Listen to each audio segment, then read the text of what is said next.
الحمد لله وكفى وسلام على عباده الذين اصطفى أما بعد فأعوذ بالله من الشيطان الرجيم بسم الله الرحمن الرحيم تبارك الذي بيده الملك وهو على كل شيء قدير الذي خلق الموت والحياة ليبلوكم أيكم أحسن عملا وهو العزيز الغفور الذي خلق 7 سماوات طباقا ما ترى في خلق الرحمن من تفاوت فارجع البصر هل ترى من فطور ثم ارجع البصر كرتين ينقلب إليك البصر خاسئا وهو حسير صدق اللہ العلی العظیم۔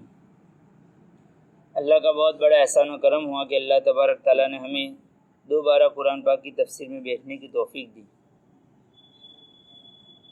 گزشتہ سورہ واقعہ کی تفسیر کی گئی تھی، الحمدللہ وہ پوری ہو گئی۔ آج سے انشاءاللہ سورہ تبارک یعنی سورہ ملک کی تفسیر شروع کی جائے گی۔ سورہ ملک یہ بہت بڑی فضیلت والی سورت ہے۔ یہ اس کے متعلق مختلف روایتیں آئی ہیں اس کی فضیلت میں، چنانچہ مسند احمد کے اندر، اسی طریقے سے ابو داؤد میں، نسائی شریف میں، جو بڑی بڑی حدیثوں کی کتاب ہے، اس کے اندر حضرت ابو ہریرہ رضی اللہ تعالیٰ عنہ کی ایک روایت ہے۔ وہ بیان کرتے کہ رسول اللہ صلی اللہ علیہ وسلم نے فرمایا کہ قرآن کریم میں 30 آیتوں کی ایک سورت ہے جو اپنے پڑھنے والوں کی سفارش کرتی رہے گی یہاں تک کہ اسے بخش دیا جائے، اور وہ سورہ تبارک الذی بیدہ ہے، یعنی سورہ ملک یہ 30 آیتوں والی سورت ہے کہ جو بندہ اس کو پڑھے گا یہ سورت اس کی سفارش کروائے گی۔ یعنی فرشتے کہاں سے سفارش کروائے گی؟ ابتدا سے، جیسے وہ قبر میں گیا وہاں سے اس کا کام شروع، جو معمول بنائے گا۔ سب سے اہم مسئلہ کیا ہے؟ قبر والا مسئلہ ہے۔ اگر اس میں کامیابی مل گئی تو سمجھو کہ جتنے بھی مراحل ہے وہ سب میں کامیابی ہے، اگر اس میں ناکام ہوئے تو سمجھو کہ سب میں ناکامی ہے۔ اسی بنا پر حضرت عثمان رضی اللہ تعالیٰ عنہ جب قبرستان میں یا کسی قبر کے پاس جاتے تو اتنا روتے تھے کہ داڑھی مبارک تر ہو جاتی تھی۔ تو انہوں نے یہی بتایا کہ بھئی لوگوں نے پوچھا کہ آپ اتنا جہنم اور جنت کا تذکرہ ہوتا ہے تو اتنا نہیں روتے جتنا کہ یہاں پر آ کر آپ روتے ہو۔ تو کہ یہی پہلی منزل، اگر اس میں کامیابی مل گئی تو سب منزلوں میں کامیابی۔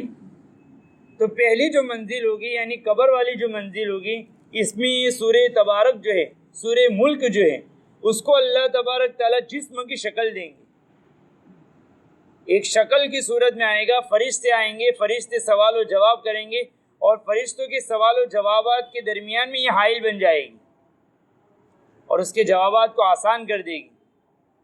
پھر حساب و کتاب کے وہاں پر حاضر ہو جائے گی، یعنی سفارش کرتی رہے گی، سفارش کرتی رہے گی یہاں تک کہ اس بندے کو جنت میں داخل کروا کر رہے گی۔ یہ اس صورت کی فضیلت ہے۔ اسی طریقے سے ایک دوسری فضیلت ہے جس کو مسند عبد بن حمید میں تھوڑی تفصیل سے لکھا گیا ہے کہ حضرت عبداللہ بن عباس رضی اللہ تعالیٰ عنہما انہوں نے ایک شخص کو اپنے پاس بلایا اور بلا کر فرمایا کہ میں تجھے ایک تحفہ دوں کہ تو خوش ہو جائے گا، اتنا زبردست میں تحفہ دیتا ہوں، تو میرے پاس آ جا۔ پھر انہوں نے کہا کہ تبارک الذی جو صورت ہے اس کو پڑھا کر، یہ تحفہ دیا۔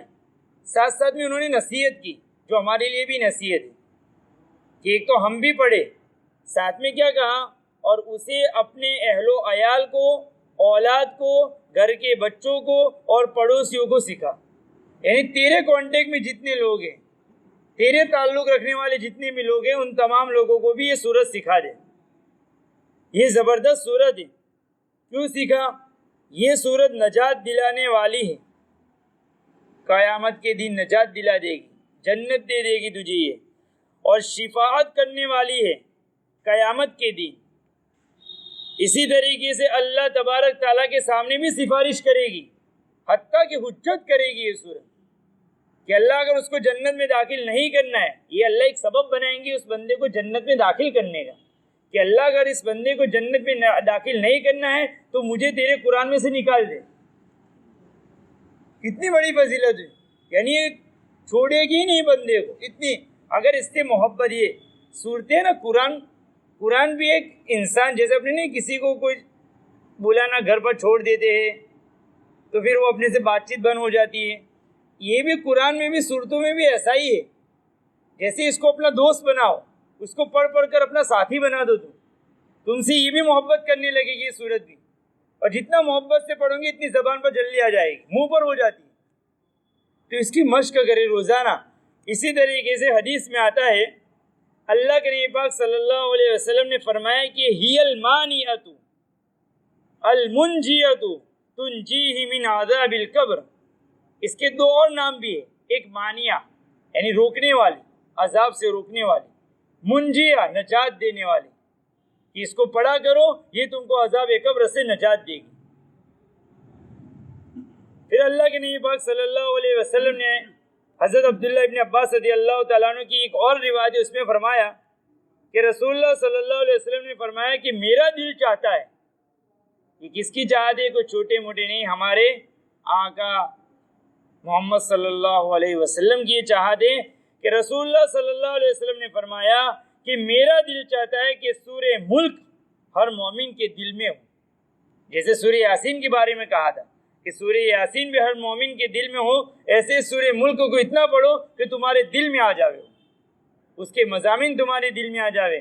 اس کے اندر اللہ تبارک تعالیٰ نے عجیب و غریب قدرتیں بیان کی ہے کہ آدمی کا ایمان تازہ ہو جائے۔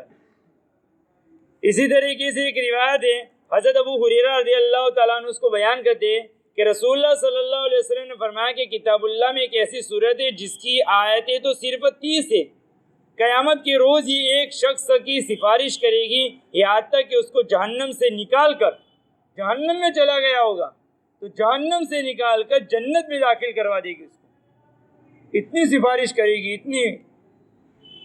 پھر ایک روایت حضرت جابر رضی اللہ تعالیٰ عنہ کی ہے، وہ فرماتے ہیں کہ حضور صلی اللہ علیہ وسلم یعنی نہیں سوتے تھے یہاں تک کہ الف لام میم سجدہ اور سورہ تبارک اول سے آخر تک تلاوت نہ کر دیتے، یعنی ان دو سورتوں کو جب تک نہیں پڑھتے تھے تب تک اللہ کے نبی پاک صلی اللہ علیہ وسلم سوتے نہیں تھے۔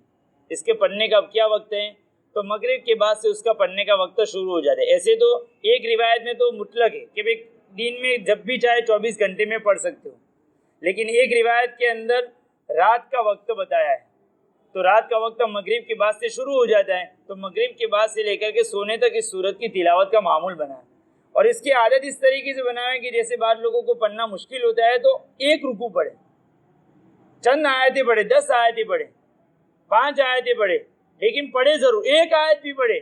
جیسے کہ میں پہلے یہ بتایا کہ سورہ واقعہ بھی مغرب بعد پڑھنے کی، تو سورہ واقعہ کو بھی ابتدائی جیسے معمول بنانے کے لیے 5 آیتیں پڑھے اور اس کی 5 آیتیں پڑھے، اس طریقے سے آہستہ آہستہ اپنی زندگی میں لانے کی کوشش کریں۔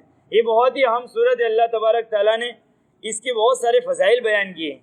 چنانچہ اب آگے دیکھتے ہیں صورتوں کی آیتوں کو۔ تبارک الذی بیدہ الملک وہو علی کل شیء قدیر، بابرکت ہے وہ ذات جس کے قبضے میں پوری سلطنت ہے، پوری حکومت ہے جس کے قبضے میں، وہو علی کل شیء قدیر، اور وہ ہر چیز پر قادر ہے۔ یہ اللہ تبارک تعالیٰ کی صفت بیان کی ہے۔ یہاں پر اللہ تبارک تعالیٰ نے بادشاہت کرنے کی، بادشاہی کرنے کی، حکومت چلانے کی صفتیں بھی بیان کی، اپنی صفتوں کے ساتھ ساتھ لوگوں کو گائیڈ کیا ہے کہ ایک حاکم کو کیسا ہونا چاہیے۔ تبارک الذی، بابرکت ہے وہ ذات۔ اب بابرکت کس کو کہتے ہیں، تو اس کی تفسیر میں لکھا کہ ایک تو خود کے اندر بھی خیر موجود ہو، خیر کا مادہ زیادہ ہو، بھلائی ہو، اخلاق ہو، اچھی عادتیں اس کے اندر ہو، اور ساتھ ساتھ میں وہ دوسروں کو پہنچاوے، خیر خود کے اندر بھی ہو، دوسروں تک بھی پہنچاوے، اس کو کہتے ہیں بابرکت۔ اب برکت ہر چیز کے اندر ہر ایک چیز کے اندر الگ الگ ہوتی ہے، تو اللہ تبارک تعالیٰ بیان کیے کہ تبارک الذی، بابرکت ہے وہ ذات جو خود بھی خیر کثیر ہے اور دوسروں کو بھی فائدہ پہنچاتی، چاہے کافر ہو چاہے مسلمان ہو کوئی بھی ہو، ہر ایک کو اللہ تبارک تعالیٰ کی ذات فائدہ پہنچاتی۔ تبارک الذی بیدہ الملک، کہ جس کے قبضے میں پوری حکومت ہے، کہ ہر چیز پر اس کا کنٹرول چلتا ہے، اور اتنا زبردست حکومت ہے کہ کوئی بھی چیز اس کی حکمت سے باہر نہیں، اس کے علم سے باہر نہیں۔ وَهُوَ عَلَى كُلِّ شَيْءٍ قَدِيرٌ، اور وہ ہر چیز پر قادر ہے۔ اب یہاں پر دوسرے نمبر کے اندر صفت یہ ہونی چاہیے جو حکومت کرنے والا ہو، کہ اس کا جتنا بھی جو قصبہ اس پر اس کا قبضہ ہونا چاہیے، بیدہ الملک، اپنے ملک پر اس کا قبضہ ہونا چاہیے۔ وَهُوَ عَلَى كُلِّ شَيْءٍ قَدِيرٌ، اور ہر وہ چیز پر قادر ہونے کا مطلب یعنی کہ وہ ہر چیز کو جانتا ہو، یعنی اپنی حکومت کے اندر جتنی بھی افراد ہو ان تمام چیزوں کی نوعیت کو وہ جانتا ہو۔ یہاں پر علماء نے تفسیر میں اس کی پوری نوعیت نکالی۔ اسی تحت میں ایک قصہ لکھا ہے کہ شاہ جہاں جو بادشاہ تھے، اس کے جو دو بیٹے تھے، اس کے ایک اورنگزیب تھا اور دوسرا تھا دارا شکوہ، کچھ اس طریقے سے نام تھا اس کا۔ تو جب وہ حکومت دینا چاہ رہا تھا تو اس وقت پہلی جو چوائس ہو رہی تھی وہ دارا شکوہ، ایسا دارا شکوہ، تو وہ اس کو دے رہے تھے، اور بہت سارے لوگ یہی چاہتے تھے کہ اس کو حکومت ملے۔ لیکن اس زمانے کا جو منتری، اس زمانے کا جو کہے کہ جو سنبھالنے والا دوسرا جو بادشاہ کے نیچے تھا، وزیر جو تھا، اس وزیر نے کہا کہ نہیں، اورنگزیب کو دی جائے، کیونکہ اورنگزیب اگرچہ چھوٹا تھا لیکن اس کے پاس صلاحیتیں بہت ساری تھی۔ لیکن وہ بادشاہ کو یہ بات تسلیم نہیں تھی، تو وزیر نے کہا کہ ایک امتحان لے لیتے، اس امتحان کے بعد آپ فیصلہ کر لو۔ چنانچہ امتحان اس طریقے لیا گیا کہ وہ دونوں اپنے اپنے مکان پر ہے، اپنے اپنی کوٹھی میں، اور یہ یہاں سے اطلاع دی گئی کہ بھی آج دارا شکو جو ہے اس کے گھر پر وزیر اعظم جانے والے ہیں۔ چنانچہ جب اس کو اطلاع ملی تو اس نے استقبال کے لیے بہت سارا خرچ کیا اور زور و شور سے اس کا استقبال کیا۔ چنانچہ استقبال کرنے کے بعد اس کو جب بٹھایا، پھر اس وزیر اعظم نے کچھ سوالات کیے۔ ان میں سے پوچھا کہ بھائی دکن میں اس چیز کا بھاؤ کیا ہے، بنگال میں ان چیزوں کا بھاؤ کیا ہے؟ تو اس نے ہر چیز پر لا علمی کا اظہار کیا کہ میں نہیں جانتا ہوں۔ پھر وہ وہاں سے چلا گیا، پھر اورنگزیب کے یہاں گیا، تو اورنگزیب ایک بہت بڑے عالم تھے، انہوں نے پوری زندگی علماء کی خدمت میں نکالی، وہ دنیا کی نعمتوں سے بے نیاز تھے، کسی کی پرواہ نہیں تھی۔ ان کو بھی جب اطلاع دی گئی کہ وزیر اعظم آ رہا ہے، اور ان کو ساتھ ساتھ میں یہ بھی معلوم تھا کہ میرا امتحان لینے کے حال ہے، تو اگر میں استقبال کروں گا تو اس کا مطلب یہ ہو کہ میں چاہتا ہوں کہ مجھے بھی بادشاہت ملے، اور وہ تو ان چیزوں سے بے نیاز تھے۔ تو انہوں نے جتنا استقبال کرنا چاہیے ایک عام آدمی کا اس سے بھی کم کیا نہیں۔ ایک عام آدمی کی طرح وزیر اعظم آئے، وہ بھی اپنے ٹھاٹ باٹ میں بیٹھے ہوئے ہیں، وزیر اعظم ان کے پاس آئے اور ان کے پاس بٹھایا۔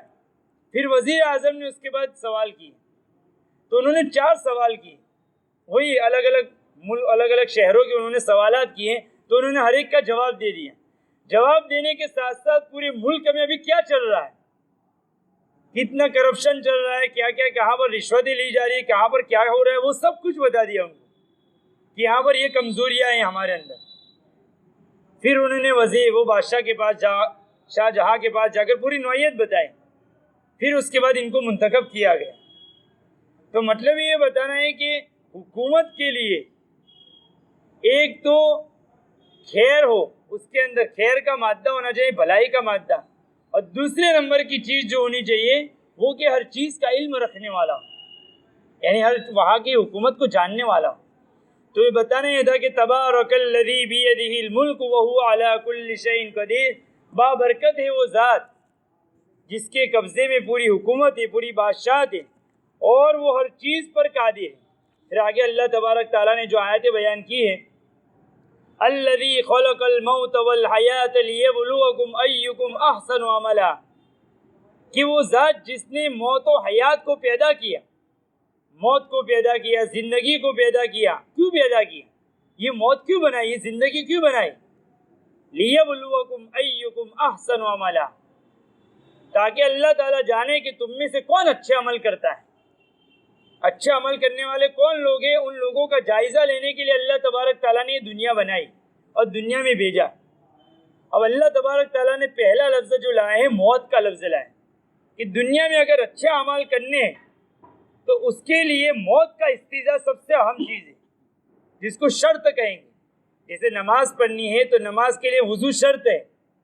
آخرت کی فکر کو جمع کرنا ہے تو اس کے لیے موت کا استحضار اور موت کو یاد رکھنا شرط ہے. آدمی موت کو سوچے گا کہ مجھے مر کر جانا ہے، اللہ کے حساب دینا ہے، تو آدمی آخرت کی فکر کرے گا. اس لیے اللہ نے پہلے موت کو رکھا کہ آدمی پہلے موت کو سوچے، اللہ کا حساب دینا ہے. پھر چونکہ موت شرط ہے لیکن وہ اچھا عمل کرے گا کہاں پر، تو اس کے لیے اللہ نے زندگی دی کہ زندگی لے اور تو اپنے لمحات کو اچھی جگہوں پر لگا. ایکم احسن عملا. یہاں پر مفتی شفیع صاحب نے ایک بہترین بات لکھی ہے کہ ان آیت کے ذریعے سے کیسا مطلب نکالا انہوں نے. اس آیت کے ذریعے سے معلوم ہوتا ہے کہ دنیا بنانے کا جو مقصد ہے وہ آپ صلی اللہ علیہ وسلم کو پیدا کرنا.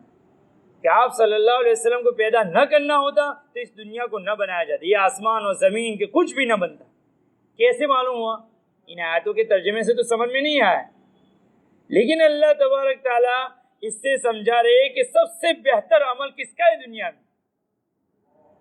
پوری انسانیت جب جتنی آ چکی جتنی آئے گی ان میں سب سے بہترین عمل اگر کسی کا ہو تو جناب رسول صلی اللہ علیہ وسلم کا ہے. وہی عمل کو دکھلانے کے لیے اللہ تبارک تعالیٰ نے پوری دنیا کو قائم کیا ہے. اس لیے اللہ کے نبی پاک صلی اللہ علیہ وسلم کی زندگی کے اندر اعمال میں کبھی کمی لگے گی.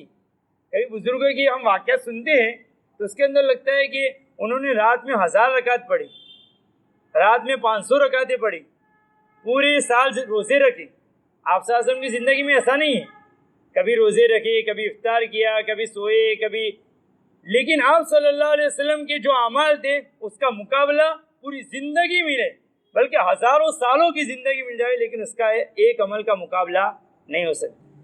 دوسری آیت سے یہ پتہ چلا کہ اللہ کے یہاں جو اعمال جو وہ گنے نہیں جاتے، اللہ کے یہاں اعمال تولے جاتے ہیں. یعنی اچھے اعمال کا اللہ کے یہاں وزن.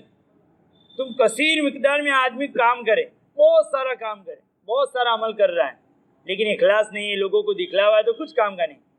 ایک آدمی 2 رکعت نفل پڑھتا ہے لیکن اللہ کے لیے پڑھتا ہے کہ میرا رب مجھ سے خوش ہو جائے گا. صدقہ کرتا ہے معمولی سے لیکن اللہ کو خوش کرنے کے لیے کرتا ہے، تو اللہ کیا اس کا وزن چیز جائے گی. پھر وہ زیادہ بھی اگر اخلاص کے کرے تو اور زیادہ ثواب ہو جائے گا. لیکن معلوم یہ ہو کہ اللہ کے ہاں اعمال کو تولا جاتا ہے، گنا نہیں جاتا ہے اللہ کے یہاں. وَهُوَ الْعَزِيزُ الْغَفُورُ. اور وہ زبردست ہے اور بخشنے والا ہے. یعنی اگر برے اعمال کیے تو اللہ تعالیٰ سزا دیں گے، اور اگر ایک آدمی برے اعمال کرتا ہے لیکن توبہ کرے گا تو ایسا نہیں کہ برا کیا تو پھر اس کو سزا ہی ملے گی. غفور ہے، اگر تم نے توبہ کر لی تو اللہ تمہارے گناہوں کو بخش دے گا، اللہ معاف کر دے گا. پھر اللہ تبارک تعالیٰ اپنی قدرت کو بتا رہے کہ اللہ تعالیٰ کے قبضے میں پوری حکومت ہے. کیسے؟ اس کی کیا دلیل ہے؟ تو اللہ تبارک تعالیٰ اس کی دلیلیں دے رہے ہیں. الذی خلق 7 سماوات طباقا. کہ وہ ذات جس نے 7 آسمان کو تہ بتہ بنایا، اوپر تک 7 آسمان کو بنایا.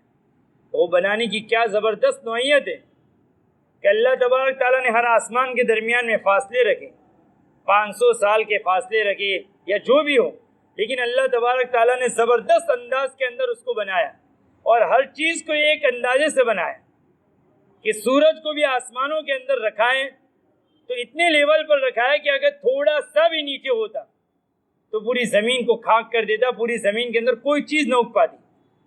اگر رتی برابر بھی اگر اوپر ہوتا تو پوری زمین کے اندر ٹھنڈک ہو جاتی، آدمی کو رہنا مشکل ہو جاتا.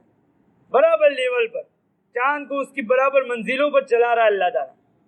اور لَلشَّمْسُ يَنبَغِي لَهَا أَن تُدْرِكَ الْقَمَرَ. سورج کی یہ مجال نہیں ہے کہ چاند کو پکڑ لے، اور چاند کی یہ مجال نہیں ہے کہ سورج سے آگے بڑھ جائے. وَلَا اللَّيْلُ سَابِقُ النَّهَارِ. اور رات کی یہ مجال نہیں کہ دن سے آگے آ جائے. یعنی ہر ایک اپنی نوعیت سے کام کر رہا ہے. اللہ نے ایک نظام چلایا، اس کو اللہ تبارک تعالیٰ نے بیان کیا. پھر اللہ تبارک تعالیٰ نے کہا کہ جو آسمان جو بنا ہے اتنے سالوں سے ہیں، مَا تَرَى فِي خَلْقِ الرَّحْمَنِ مِن تَفَاوُتٍ.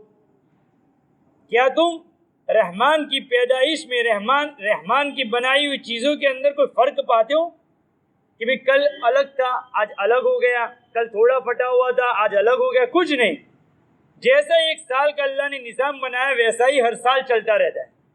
ما ترى فی خلق الرحمن من تفاوت۔ اگر نہیں سمجھ میں آتا ہے تو فرجع البصر، اپنے آنکھوں کو اونچا کر کے دیکھو آسمانوں میں، کہیں پھٹن نظر آتی ہے، کہیں کوئی نقص نظر آتا ہے؟ فرجع البصر، اپنے آنکھوں کو اونچا کرو۔ هل ترى من فطور، کیا تم اس میں کوئی پھٹن دیکھتے ہو؟ کیا تم اس کے اندر کوئی نقص اور عیب دیکھتے ہو؟ اور ایک مرتبہ نہیں، ثم ارجع البصر کرتين، بار بار نگاہیں اٹھا کر دیکھو، بار بار دیکھو آسمانوں کو، کئی بار بھی تمہیں کوئی نظام میں کوئی فرق نظر نہیں آئے گا۔ ينقلب إليك البصر خاسئا وهو حسير، نتیجہ صرف یہ ہوگا کہ تمہاری نگاہیں جو ہے آسمانوں میں اٹھے گی اور سیدھی نیچے تھکی ہاری نیچے آ جائے گی، بس اتنا ہی ہوگا، لیکن تمہاری زبان سے کوئی عیب نہیں نکل سکتا ہے۔ یہ اللہ تبارک تعالیٰ نے بیان کیا۔ پھر اللہ تبارک تعالیٰ نے آگے بیان کیا کہ آسمان میں جو ہے پہلا جو آسمان، وَلَقَدْ زَيَّنَّا السَّمَاءَ الدُّنْيَا بِمَصَابِيحَ، ہم نے پہلے آسمان کو ستاروں سے مزین کر دیا، کیونکہ تم کو دنیا میں پیدا کیا ہے تو ایسے بھی سہارا نہیں چھوڑا ہے، آسمان کو چھت کی شکل بنائی، اور چھت بھی ایسے نہیں بلکہ چھت بھی بہت ہی خوبصورت، ستاروں کے ذریعے سے اس کو مزین کر دیا۔ وَلَقَدْ زَيَّنَّا السَّمَاءَ الدُّنْيَا بِمَصَابِيحَ، ستاروں کا دوسرا کام کیا ہے؟ وَجَعَلْنَاهَا رُجُومًا لِلشَّيَاطِينِ، جب اللہ تبارک تعالیٰ کوئی حکم فرشتوں کو دیتے ہیں تو وہ حکم پھر اوپر والے فرشتے جو ہوتے ہیں وہ نیچے والے فرشتوں کو دیتے ہیں، تو وہ آپس میں ڈسکس کرتے ہیں کہ یہ اللہ کی طرف سے حکم آیا۔ تو شیطان لوگ یہ کوشش، پہلے کیا ہوتا تھا، شیطان، انسان اور جنات یہ جنت میں جا سکتے تھے، لیکن جب سے انہوں نے آدم علیہ السلام اور حوا علیہ السلام ان دونوں کو بہکایا، گمراہ کیا شیطان نے، اس وقت ان کو جنت سے ہٹا دیا گیا۔ اس کے بعد اب کسی کی انٹری نہیں، کسی کو جانے کی اجازت نہیں، اور انسان تو بالکل ہی نہیں جا سکتا، پہلے آسمان تک بھی نہیں جا سکتا ہے، لیکن شیطان کے اندر لطیف مادہ رکھا ہے، وہ تھوڑے اوپر تک جا سکتا ہے، تو وہ یہ کوشش کرتا ہے کہ وہ آسمانوں کے اوپر جائے اور فرشتوں کی یہ جو مشورہ ہوتا ہے، فرشتوں کی جو ڈسکس ہوتی ہے اس کو سن لے، اور یہاں پر انسانوں کی شکل میں جو شیطان بیٹھے ہوئے جوشی یا جو بھی جو ہے ان لوگوں کو آ کر بتاوے تاکہ وہ یہاں پر لوگوں کو، انسانوں کو گمراہ کریں۔ یہ ہوتا ہے۔ تو یہ شیطان جب اوپر جاتا ہے تو اللہ نے شیطانوں کو وہاں پر آسمان تک نہ پہنچ سکے، اس کا ایک نظام چلایا کہ ستارے جو ہیں ان ستاروں کو یہ کام دے دیا کہ جب بھی شیطان وہاں پر پہنچنے کی کوشش کرتا ہے تو ستارے اس کے اوپر گرتے ہیں۔ اس لیے بعض مرتبہ آدمی دیکھتا ہے کہ یہ ستارہ گرا تو اس کو مارے جاتے ہیں ستارے، بعض مرتبہ ستارے اپنی جگہ پر رہتے ہیں لیکن ستاروں کے اندر سے شعاعیں نکلتی، وہ شعاعیں اور شیطانوں کو راکھ کر دیتی۔ تو اللہ تبارک تعالیٰ نے ان ستاروں کا دوسرا کام لیا ہے، وَجَعَلْنَاهَا رُجُومًا لِلشَّيَاطِينِ، شیاطین کو ختم کرنے کا کام لیا ہے اس سے۔ دوسرا یہ شیطان کو یہ تو دنیا میں یہ عذاب ہے کہ ستاروں کے ذریعے سے مارا جائے گا، لیکن دوسرا عذاب وَأَعْتَدْنَا لَهُمْ عَذَابَ السَّعِيرِ، اور ان کے لیے آخرت میں ایک دہکتی ہوئی آگ عذاب کے لیے تیار کر رکھی ہے، جو ان کو آخرت میں یہ سزا ملے گی۔ اللہ تبارک تعالیٰ پھر آگے بیان کر رہے ہیں کہ یہ صرف شیاطین کے ساتھ نہیں ہونے والا، شیطان تو جانے والا ہے، جس شیطان کی یہ لوگ پوجا کر رہے ہیں ان کا کیا حال ہونے والا ہے۔ وَلِلَّذِينَ كَفَرُوا بِرَبِّهِمْ عَذَابُ جَهَنَّمَ، اور ان لوگوں کے لیے جنہوں نے اپنے رب کی نافرمانی کی، اپنے رب کی باتوں کو نہیں مانا، اپنے رب کی باتوں کے احکام، اپنے رب کے احکام کو ٹھکرایا، عذاب جہنم، ان کے لیے بھی جہنم کا عذاب ہے۔ وَبِئْسَ الْمَصِيرُ، اور وہ بہت ہی برا ٹھکانہ ہے۔ پھر اللہ تبارک تعالیٰ آگے بیان کر رہے ہیں کہ جو صورتوں کے مطلب کہ کافروں کو جو عذاب ہونے والا ہے تو وہ کیسا عذاب ہوگا، بہت ہی خطرناک منظر آگے بیان کیا ہے۔ اللہ تبارک تعالیٰ اس جہنم کو بھی احساس دیں گے، محسوس کرنے کی طاقت دیں گے وہ بھی ایک انسانی طرح ہوگا کہ جب یہ نافرمان لوگ پہنچیں گے تو اس کو بھی غصہ آ جائے گا کہ اللہ نے اتنی ساری نعمتیں دی، اتنا احسان کیا تجھے پر، اس کے باوجود بھی تو نے اللہ کے احکام کو ٹھکرایا۔ تو جب اذا القوا فیہا سمعوا لہا شہیقا وہی تفور، جب اس میں کافروں کو ڈالا جائے گا تو سمعوا لہا شہیقا، تو اس میں زوردار ایک چیخ کو سنیں گے وہ لوگ، ایک چیخ ہوگی اندر، وہی تفور، اس حال میں کہ جہنم پوری جوش مارتی ہوگی، اتنی غصے میں آ جائے گی، اتنی جوش مارتی ہوگی، تکاد تمیز من الغیظ، کہ غصے کے مارے گویا کہ ایسا لگے گا کہ ابھی جہنم پھٹ جائے گی۔ ایک نافرمان اللہ کے احکام کو توڑنے والا، اللہ کی نافرمانی کرنے والا، توحید کا انکار کرنے والا، قیامت کا انکار کرنے والا، اتنی باتوں کو سمجھانے کے باوجود نہیں مانا تو جہنم بھی اس پر غصے ہو جائے گی۔ کلما، جب ان کی ایک فوج کو ڈالا جائے گا، کافروں کو ایک ساتھ نہیں ڈال دیا جائے گا، ہر ایک کے طبقے الگ الگ ہیں، جس نے زیادہ نافرمانی کی، جس نے زیادہ ولیوں کو ستایا، جس نے زیادہ نبیوں کو ستایا، ان کا زیادہ نیچے جانا ہے۔ تو کلما القی فیہا فوج، جب بھی ان کی فوجوں کو ڈالا جائے گا، ان کے لشکر کو ڈالا جائے گا، سألہم خزنتہا، تو ان کا جو داروغہ ہوگا، یعنی جہنم کے جو فرشتے ہوں گے، جہنم کی نگرانی کرنے والے جو فرشتے ہوں گے، ان سے سوال کریں گے، سألہم خزنتہا، ان سے ایک سوال کیا جائے گا، الم یأتکم نذیر، کیا تمہارے پاس کوئی خبردار کرنے والا نہیں آیا تھا کہ بھئی اللہ کی توحید، اللہ کو مانو، قیامت کو مانو، یہ سب سمجھانے کے لیے نہیں آیا تھا کوئی؟ ہمارے پاس بھی طرح طریقے سے وصیتیں اور نصیحتیں پہنچتی ہیں، اس لیے حدیثوں کے اندر آتا ہے جو پہلا لفظ آیا موت، وہ بھی ہمارا سب سے بڑا واعظ ہے، سب سے بڑا مقرر ہے، وہ نصیحت کرنے والا سب سے بڑا دنیا میں اگر کوئی ہے تو موت ہے، کہ ہمارے گھروں کے اندر سے، ہمارے پڑوسیوں کے اندر سے جب میتیں نکلتی ہیں تو یہ ہم کو نصیحت کر کے ہوئی جاتی ہے۔ اگر آدمی اس سے بھی اگر نصیحت حاصل نہ کرے تو پھر دنیا میں کوئی دوسری چیز نہیں ہے کہ جس سے نصیحت حاصل کر سکے، تو اللہ تبارک تعالیٰ نے اس کو نصیحت کی چیز بنائے۔ الم یأتکم نذیر، کیا تمہارے پاس کوئی خبردار کرنے والا نہیں آیا؟ تو پھر وہ سب کے سب جہنم کے اندر جواب دیں گے، قولوا بلا، وہ لوگ کہیں گے کیوں نہیں، قد جاءنا نذیر، ہمارے پاس ڈرانے والے آئے، ہم کو سمجھانے والے آئے کہ یہ کرو، زکوٰۃ دو، نماز پڑھو، سب چیزوں کے احکام لے کر آئے، توحید کو مانو، قیامت کا انکار مت کرو، ہر چیز کو لے کر آئے، لیکن ہم نے کیا کیا، فکذبنا، ہم نے ان کو جھٹلا دیا، ہم نے ان کی باتوں کو نہیں مانا، اور ہم نے اوپر سے کیا کہا ان کو، وَقُلْنَا مَا نَزَّلَ اللَّهُ مِن شَيْءٍ، ہم نے کہا کہ اللہ نے تو کوئی چیز نہیں اتاری، تم لوگ گھڑی ہوئی باتیں لے کر آ رہے ہو، یہ سب اللہ نے نہیں بتایا، یہ تو تم اپنی طرف سے بنا بنا کر لے آ رہے ہو سب چیزیں۔ وَقُلْنَا مَا نَزَّلَ اللَّهُ مِن شَيْءٍ، اور ساتھ میں یہ بھی کہا کہ إِنْ أَنْتُمْ إِلَّا فِي ضَلَالٍ كَبِيرٍ، تم بڑی گمراہی میں ہو۔ ایک تو سمجھانے گئے، سمجھانے جا رہے، لیکن ساتھ میں وہاں سے تانے دیے ہم نے ان لوگوں کو کہ تم گمراہی میں ہو، تم ایسے ہو، تم فلانا ہو، حتیٰ کہ سورہ یاسین کے اندر تو سمجھانے والوں کو کیا کہا گیا، بہت ہی خراب لفظ، منحوس کہا گیا ان لوگوں کو کہ تم بد نصیب لوگ، ایسے ایسے تانے دیے گئے کہ یہ کہیں گے کہ ہم نے تو ان لوگوں کے ساتھ ایسا معاملہ کیا۔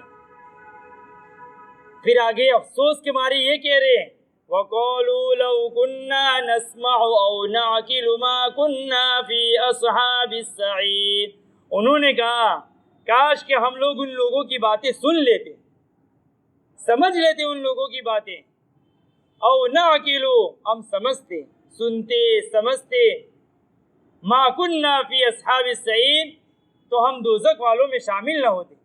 اگر ان کی باتوں کو ایکسیپٹ کرتے، ان کی باتوں کو سمجھتے، دل کی گہرائیوں سے ان کی باتوں کو لیتے تو آج ہماری یہ نوبت نہ آتی، لیکن ہم نے ان کی باتوں کو ٹھکرایا، سنتوں کو ٹھکرایا، تو آج یہ نوبت آ رہی ہے ہمارے۔ وما كنا فی اصحاب السعیر فاعترفوا بذنبہم، وہ لوگ جو ہیں کافر لوگ اپنے گناہوں کا اقرار کریں گے، کرنا پڑے گا، کیونکہ یہ عذاب دیکھ کر تو کرنا ہی ہے۔ پہلے جب حساب کتاب ہو رہا تھا وہاں پر تو انہوں نے کیا کہا تھا، واللہ یعنی قسم کھا کر ایسا کہا تھا کہ ہم تو شرک نہیں کیا تھا، لیکن یہاں پر انہوں نے اعتراف کیا تو اللہ تبارک تعالیٰ پھر کہیں گے، ان کو حکم دیا جائے گا فسوقا لاصحاب السعیر، لعنت ہے تم لوگوں پر، جہنمیوں جاؤ تم جہنم میں، تم پر لعنت ہے۔ فسحقا لاصحاب السعیر، یہ اللہ تبارک تعالیٰ نے جہنم والوں کا یہ انجام بیان کیا۔ آگے اللہ تبارک تعالیٰ جو فرما بردار لوگ ہیں ان کے انجام کو اللہ تبارک تعالیٰ بیان کر رہے ہیں۔ اللہ تبارک تعالیٰ بھی ہمیں جو زندگی دی ہے اس کی قدر کرنے کی توفیق عطا فرمائے، اور اس کے مطابق جیسے کہ ہمیں یہاں بتایا گیا اس کے مطابق زندگی گزارنے والا بنائے۔ وآخر دعوانا ان الحمد للہ رب العالمین۔